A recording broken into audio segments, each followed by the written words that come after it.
बेटा आज हम पढ़ेंगे, अपन ने फर्स्ट यूनिट कंप्लीट कर लिए थे कल।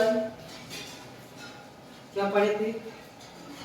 सही विकल्प चुनकर लिखिए हमारे आसपास के पदार्थ, ये पढ़ लिए थे अपन ने। ऑब्जेक्टिव इसमें के पूरे कंप्लीट कर लिए थे।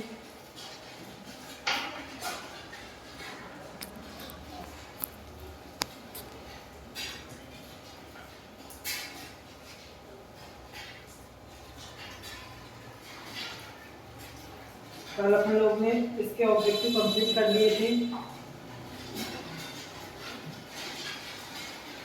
इसके बाद क्या किए? सर्वाधिक विसरण गुण, ये वाला पार्ट अपना कंप्लीट हो चुका था। इसके देखना ध्यान से, पदार्थ की अवस्था कितनी होती है? तो पदार्थ की 3 अवस्थाएं होती है। ये आएगा इसका फर्स्ट आंसर। फर्स्ट आंसर क्या आएगा बेटा? तो इसका आएगा फर्स्ट आंसर, पदार्थ की कितनी अवस्थाएं होती है? तो पदार्थ की 3 अवस्थाएं होती है ना। पदार्थ की कितनी अवस्थाएं होती है? तो पदार्थ की कितनी अवस्थाएं होती है? पदार्थ की 3 अवस्थाएं होती है, ठोस, द्रव और गैस। ऐसे लिख सकते हैं, एक ठोस होता है, एक द्रव होता है और एक क्या होता है? गैस होता है। इसके बाद बात करें पदार्थ, दूसरा क्वेश्चन, पदार्थ की किस अवस्था में कणों के मध्य न्यूनतम रिक्त स्थान होता है? सबसे कम स्पेस का इसमें होता है। तो बेटा सबसे पास अणु किसके होते हैं? ठोस के होते हैं ना। इसके बाद बात करें अगला क्वेश्चन अपन, उससे थोड़ा ज्यादा दूर बहने का गुण किसमें होता है? द्रव में होता है। तो इससे थोड़े से दूर किसके होते हैं? द्रव के होते हैं। ठीक है, थोड़ा लाइट ऑफ कर देता हूं। ठीक है, अगला क्वेश्चन क्या आएगा? तीसरा क्वेश्चन, पदार्थ की किसी अवस्था में किसी वस्तु का एक निश्चित आकार, स्पष्ट सीमाएं एवं नगण्य संपीड़ितता होती है। किसमें होती है? ये ऑप्शन आपको खोजना है। अभी सर्वाधिक विसरण गुण वाला पदार्थ है। कौन सा सर्वाधिक विसरण? विसरण किसे कहते हैं? पहले तो पता होना चाहिए आपको, विसरण किसे कहते हैं? विसरण का अर्थ होता है जब विलयन अधिक सांद्रता से कम सांद्रता की ओर गमन करता है, इसे विसरण कहते हैं। ठीक है, तो सर्वाधिक विसरण का गुण किसमें होता है? तो सर्वाधिक विसरण गैस के अणु में होते हैं। जैसे आप अगरबत्ती का धुआं लगाते हो और पूरी क्लास में क्या हो जाता है? अगरबत्ती का धुआं फैल जाता है। सर्वाधिक गैस में होता है ना। अगला क्वेश्चन आएगा, पदार्थ की वह अवस्था जिसमें द्रव का आकार नहीं परंतु आयतन निश्चित होता है। आयतन निश्चित होता है, द्रव का आकार नहीं किंतु आयतन निश्चित होता है, क्या कहते हैं? तो उसे क्या कहेंगे? द्रव कहेंगे, गैस कहेंगे, ठोस कहेंगे? आकार नहीं किंतु आयतन निश्चित होता है। ये द्रव की बात कर रहा है। ठीक है, अगला क्वेश्चन, न्यूनतम विसरण का गुण पाया जाता है। किसमें न्यूनतम विसरण का गुण पाया जाता है? कम से कम विसरण किसमें होना चाहिए? तो वो होता है ठोस में। ठोस के अंत तो कहीं जाएंगे ना बेटा। अगला क्वेश्चन देखो, अगला क्वेश्चन क्या आएगा? गैस के किस गुण के कारण इन्हें सिलेंडर में भर के रखा जा सकता है? किस गुण के कारण? जब बेटा संपीड़नता के कारण दबाते उसको, उसके गैस के अणु को क्या करते हैं? ठंडा करते हैं, फिर दबाते, फिर ठंडा करते, फिर दबाते, फिर ठंडा करते, फिर दबाते। एक समय आता है कि उसके गैस के अणु चुपचाप बैठ जाते हैं और क्या होते हैं? गैस क्या बन जाती है? लिक्विड बन जाती है। आगे चलो, आगे क्या है क्वेश्चन? तो इसमें गैस के किस गुण के कारण सिलेंडर में भरे रखने के कारण रखा जा सकता है? तो इसमें क्या आएगा? संपीड़ितता। ठीक है, अगला क्वेश्चन क्या बेटा? बर्फ का गलनांक कितना होता है? अगला क्वेश्चन है, बर्फ का गलनांक कितना होता है? तो आपका बर्फ का गलनांक देखना है आपको। तो आपको सर्च मारना है, केल्विन में दिया है, किस में दिया है, केल्विन में दिया है बर्फ का गलनांक। गलनांक मतलब किसी वस्तु का वह टेम्परेचर जिस पे वस्तु क्या होती है, द्रव बन जाती है, उसे कहते हैं उस वस्तु का गलनांक। ठीक है। अगला क्वेश्चन, निम्नलिखित में से संपीड़न होता है। संपीड़न, संपीड़न मतलब वही गैस वाली बात हो रही है, तो किस में होता है, पत्थर में होता है कि जल में होता है कि ऑक्सीजन में होता है कि रबर में होता है। तो बेटा ऑक्सीजन में होता है। ऑक्सीजन का सिलेंडर संपीड़ित करके उसको अपन क्या कर देते हैं, भर देते हैं। ठीक है। अगला क्वेश्चन आगे चलो। अगला क्वेश्चन क्या आएगा, रिक्त स्थान की पूर्ति कीजिए। जिस न्यूनतम ताप पर ठोस पिघलकर द्रव बन जाता है वह इसका क्या होता है। क्या बोल रहा है, वह न्यूनतम ताप जिस पर ठोस पिघलकर क्या बन जाता है, द्रव बन जाता है, इसे उसका क्या कहेंगे, गलनांक, है ना। वह टेम्परेचर जिस पे कोई पदार्थ क्या हो जाता है, द्रव बन जाता है, उस टेम्परेचर को उस वस्तु का क्या कहते हैं, गलनांक। आगे चलो, बर्फ का गलनांक कितना होता है। बर्फ का गलनांक कितना होता है, आपको इस क्वेश्चन यू भी दिया है बर्फ का गलनांक, इसमें से एक ऑप्शन सही होगा, वो ऑप्शन इसमें भी लिख देना है। आपको याद करना है इस क्वेश्चन को, बेटा बार बार क्वेश्चन आ रहा है बर्फ का गलनांक। केल्विन या केल्विन, केल्विन बर्फ का खालिस्तान मात्रक है। किसका मात्रक है, केल्विन। केल्विन किसका मात्रक है, ताप का, टेम्परेचर का, तापमान, ताप, उसका मात्रक है केल्विन। आगे चलो, ठोस कार्बन डाइऑक्साइड को खालिस्तान नाम से भी जाना जाता है। ठोस कार्बन डाइऑक्साइड को शुष्क बर्फ के नाम से भी जाना जाता है। ठोस कार्बन डाइऑक्साइड को क्या करते हैं, शुष्क, शुष्क मतलब ठंडी, ठंडी बर्फ के रूप में भी जाना जाता है। ठीक है। आगे चलो, और बेटा आपने देखे होंगे ठोस बर्फ की बात करें तो क्या आएगा, इसमें एक ऑप्शन आएगा कि आप किसी शादी वादी में जाते होंगे, उसमें देखते होंगे धुआं धुआं जो उठता है वो किस में उठता है, तो वो उसमें उठता है ठोस बर्फ में। किसमें, ठोस बर्फ में ना, ठोस कार्बन डाइऑक्साइड होती है उसी में उठता है ये धुआं। आगे चलो, आगे कौन सा क्वेश्चन है, पदार्थ की अवस्थाएं कितनी होती है। पदार्थ की तीन अवस्थाएं होती है, एक होती है ठोस, दूसरी होती है द्रव और तीसरी होती है गैस। नेक्स्ट क्वेश्चन,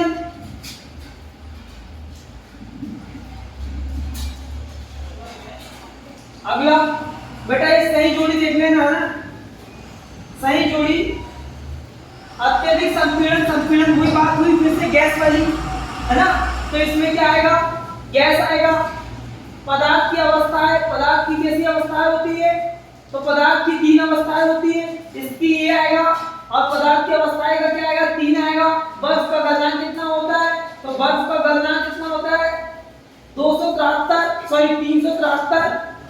ये जल का गलनांक कितना होता है, तो बेटा ये आपको सही जोड़ी आपको सही करनी है। ठीक है। डाइऑक्साइड या डाइऑक्साइड, इसका होता है क्या, ठोस CO2। अगला ऑप्शन चलो, सत्य सत्य चेक करना है आपको, सत्य असत्य, है ना, सत्य है या असत्य है। गैसीय अवस्था के कण, गैसीय अवस्था में कणों की गति अनियमित और अत्यधिक तीव्र होती है। गैसीय अवस्था में कणों की गति क्या होती है, अत्यधिक अनियमित। नियमित मतलब बेटा ज्यादा टेम्परेचर देंगे तो गैस के अणु क्या होंगे, फैलेंगे, इधर उधर भागेंगे भागेंगे। ठीक है, तो ये इसमें सही आएगा ये। दूसरा, वाष्पीकरण एक सतह की परिघटना है, ये आपको चेक करना है पूरे 5 के 5, है ना, मैं आपको सही गलत नहीं बता रहा हूं। ठीक है। आगे चलो, एक शब्द में उत्तर क्या है, एक शब्द में उत्तर या एक वाक्य में उत्तर लिखिए, एक नंबर का आएगा, है ना। जल का गलनांक केल्विन पैमाने पर कितना होता है। जल का गलनांक केल्विन के पैमाने पर कितना होता है? तो जल का गलनांक कितना होता है? जल उबलता कितने में, गलता कितने में है, उबलता कितने में है, ये आपको पता होना चाहिए। इस क्वेश्चन को याद करना। आगे चलो, 300 केल्विन तापमान पर डिग्री को सेल्सियस में मान परिवर्तित करना है। बेटा इसको क्या करना, केल्विन को -273 इसमें क्या कर देना, माइनस कर देना, वो आएगा क्या इसका टेम्परेचर केल्विन में। सेल्सियस को कैसे बदलना, केल्विन में। जल का क्वथनांक कितना होता है? जल का क्वथनांक, जल कितने डिग्री टेम्परेचर पर उबलता है? जल क्या होता है, कितने डिग्री टेम्परेचर पर उबलता है? तो जल जो होता है बेटा 100 डिग्री सेल्सियस पर उबलने लगता है ना, वाष्प में कन्वर्ट होता है।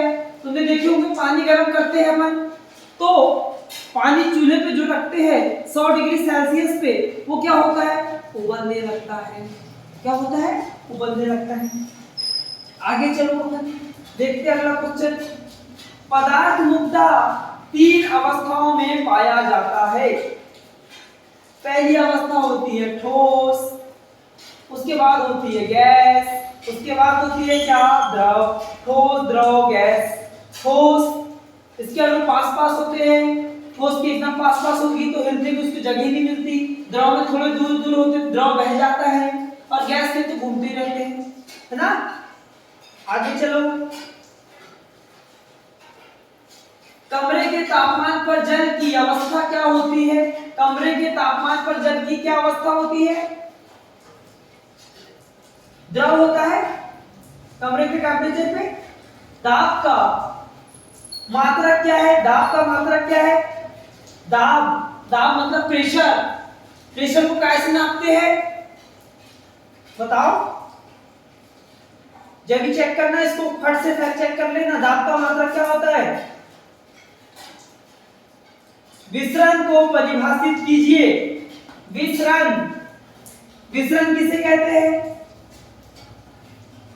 जब विलयन कम सांद्रता से अधिक सांद्रता की ओर गमन करता है, इसे क्या कहते हैं? विसरण। जब विलयन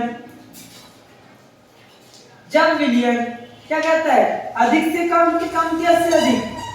बेटा विसरण में होता है अधिक सांद्रता से कम सांद्रता की ओर विलयन गमन करता है, इसे कहते हैं विसरण, है ना। इसके बाद आता है परासरण।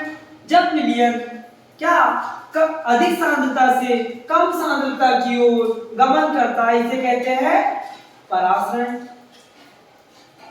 और परासरण में बेटा एक झिल्ली होती है बीच में, वो झिल्ली होती है कॉपर फेरोसाइनाइड की, है ना, तब होती है परासरण। आगे चलो,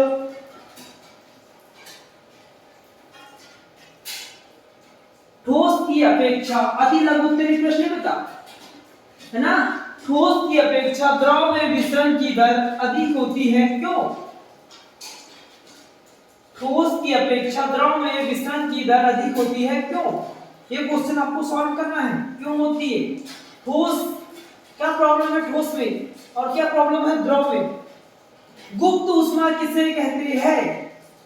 गुप्त ऊष्मा किसे कहते हैं? तो आंसर क्या आएगा? किसी पदार्थ या किसी परमाणु की वह अवस्था या वह अवस्था जिसमें क्या होती है, उस पदार्थ में वह ऊर्जा निहित होती है जो उस कार्य के प्रति संलग्न यूज होती है, या उस कार्य करने के लिए जिस ऊर्जा की आवश्यकता होती है उसे कहते हैं उसकी गुप्त ऊष्मा। ठीक है। ऊर्ध्वपातन किसे कहते हैं? एक पदार्थ का उदाहरण दीजिए जिसमें यह गुण पाया जाता है। तो क्या लिखोगे आप इसमें? ऊर्ध्वपातन। हेडलाइन डालना, क्या डालोगे? ऊर्ध्वपातन। क्या लिखोगे? ऊर्ध्वपातन। इस ऊर्ध्वपातन को हेडलाइन देना और नीचे लिखना क्या, क्या लिखोगे ऊर्ध्वपातन में? ऊर्ध्वपातन में क्या लिखोगे? जब कोई पदार्थ बिना द्रव में बदले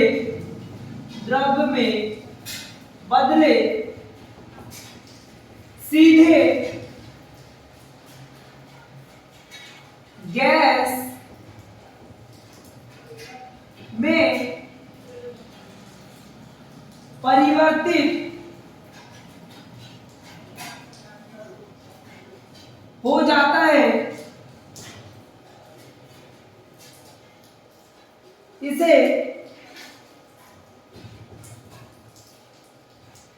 इस प्रक्रम को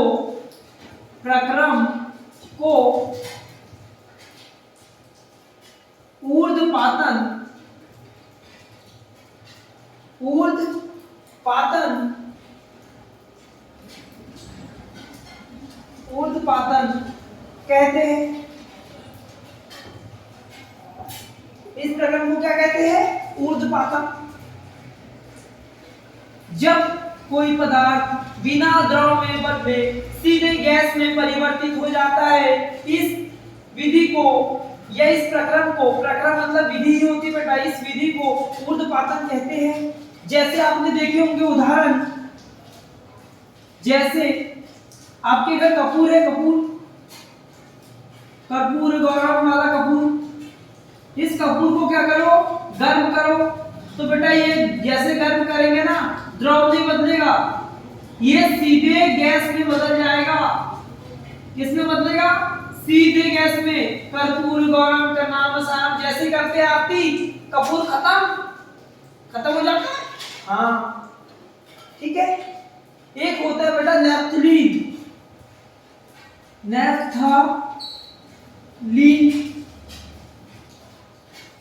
नैप्थलीन जो कपड़े में रखने की गोली आती बेटा, आपने देखे होंगे, जिससे कपड़े क्या करते हैं? स्मेल करते हैं बढ़िया, अच्छी, वो कपड़े बरसात में खराब ना हो, इस वजह से कपड़े में गोली रखते हैं। उस गोली का नाम है नैप्थलीन। केमिस्ट्री की भाषा में उसको बोलते हैं नैप्थलीन की गोली, है ना। तो ये बेटा, ये भी अगर ये द्रव में बदलती तो आपके कपड़े में निशान पड़ देती, पर आपके कपड़े में निशान पड़ते हैं क्या? नहीं। इस वजह से ये भी सीधे द्रव में ना बदलकर वाष्प में कन्वर्ट हो जाती है। ठीक है, ये पहला चैप्टर हो गया कंप्लीट। ठीक है।